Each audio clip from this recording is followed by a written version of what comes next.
हिंगोलीतील शेतकरी भवन परिसरामध्ये 1 कोटी रुपयांची रोकड हाती, पोलीस पथकाने रोकड निवडणूक पथकाकडे स्वाधीन केली। एका व्यापाऱ्याची रोकड असल्याची माहिती। महालक्ष्मी कमळावर बसून येते, लक्ष्मी घरात येण्यासाठी कमळाचं बटन दाबा। प्रचार सभेत पंकजा मुंडेंचं वक्तव्य। कुठे कुठे लक्ष्मी दर्शन होतंय, निवडणूक आयोगाला दखल घ्यावी।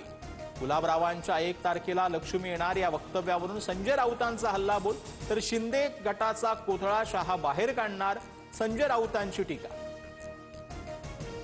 अजून नाशिक जिल्ह्याला पालकमंत्री नेमला नाही, मीच तुमचा पालकमंत्री असं समजा। भगूरमधील प्रचार सभेत अजित पवारांचं भाष्य। मनात असलेल्या असंख्य प्रश्नांचं उत्तर शोधायला महाकालच्या दर्शनाला आलो, न्यायासाठी पुणेकरांच्या हक्कासाठी लढणार। पवारांच्या राष्ट्रवादीच्या प्रशांत जगतापांची पोस्ट चर्चेत। दोन्ही राष्ट्रवादी एकत्र आल्यास राजकारणातून संन्यास घेण्याची जगतापांची भूमिका।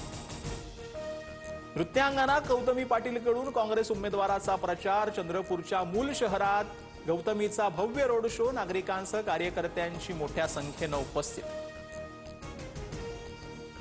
अजितदादा शिंदेंसह 20 नेत्यांच्या अडचणी वाढल्या, मतदारांना प्रलोभन देण्याच्या वक्तव्याची निवडणूक आयोगाकडून गंभीर दखल। संबंधित ठिकाणांच्या जिल्हाधिकाऱ्यांकडून आयोगाने तात्काळ अहवाल मागवला।